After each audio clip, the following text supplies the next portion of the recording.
Jesus knew what was necessary to fulfill prophecy.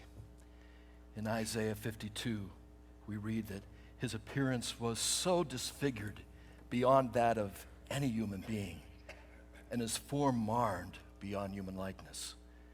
And then in Isaiah 53, it says that he was pierced for our transgressions. He was crushed for our iniquities.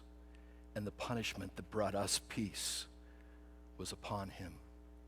And by his wounds, we are healed. You see, Jesus already went through that agonizing decision when he prayed in the garden. So at this point, he knew what needed to happen.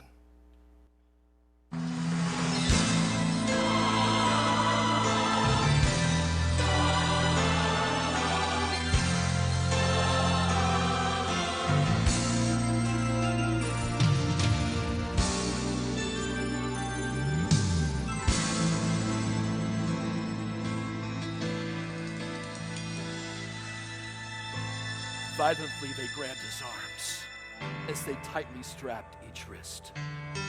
With a hellish look stood a strong-armed soldier, whip clenched in his fist. Laced with chips of bone, they beat him hard from his shoulders to his feet, and it sliced right through his olive skin, just like razors through a sheet. Countless times the blood splattered as each inhuman lash was given. Several times his knees gave way as his flesh just hung like ribbons. And surprisingly, he turned his head. Though the words he used were few, a soldier's face turned pale when he said, "This blood is for you."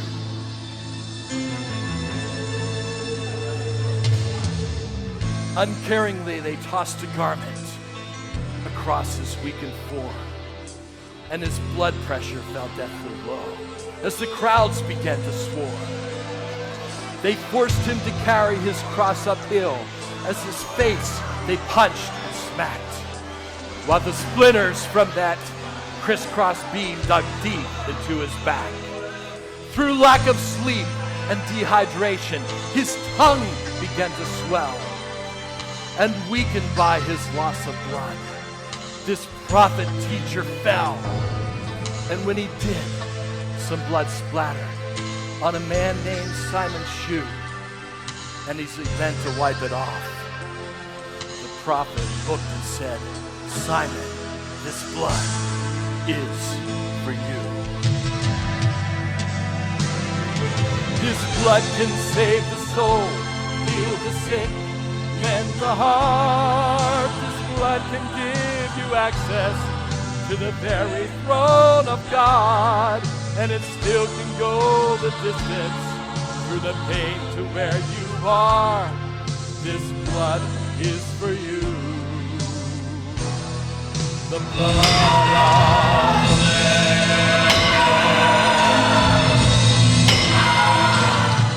Then they pounded a spike through the bones in his wrists, bursting arteries and veins.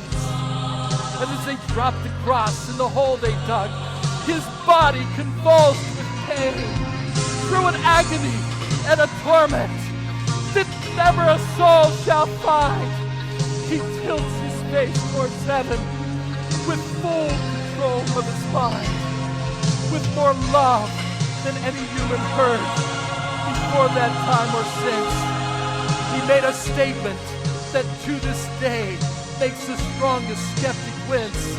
He cried, "Father God, forgive them, for they know not what they do."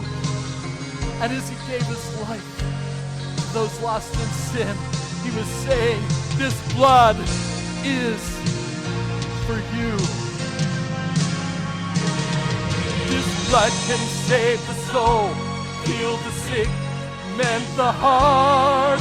This blood can give you access to the very throne of God, and it still can go the distance through the pain to where you are. This blood is for you. If you're lost and alone and your mind is confused, this blood is for you. If you feel like you have been hurt and abused, this blood is for you. The atoning, cleansing blood of the Lamb. This blood can save the soul, heal the sick, mend the heart. This blood can give you access to the very throne of God. It still can go the distance through the pain to where you are. This blood is for you. The blood of the Lamb.